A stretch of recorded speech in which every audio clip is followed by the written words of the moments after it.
Federal prosecutors charged Yahya Sinwar, the leader of Hamas, and 5 senior members of the group with planning and carrying out years of terrorist attacks in Israel, including the October 7, 2023 massacre, according to a sweeping complaint unsealed on Tuesday, September 3, 2024.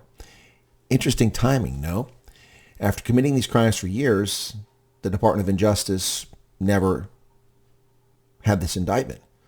Now, just 60 days from our presidential election, with the Harris campaign stuck in neutral and spinning its wheels, going nowhere, suddenly the complaint is unsealed.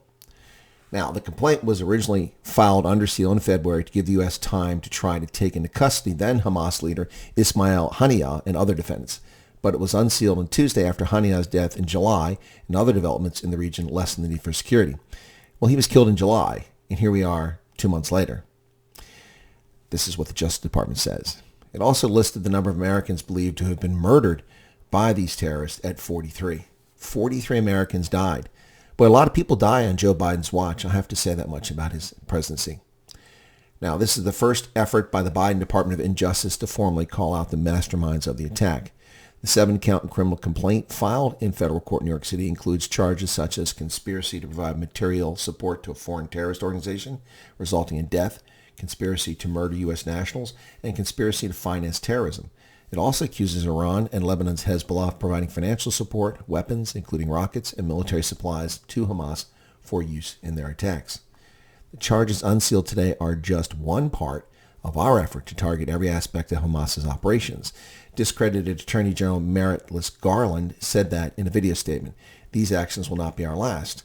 Instead of pursuing an innocent Donald Trump with trumped-up bogus charges, the Attorney General's office should have been focused on this, perhaps, over the past several years, rather than letting Americans be murdered by these clowns.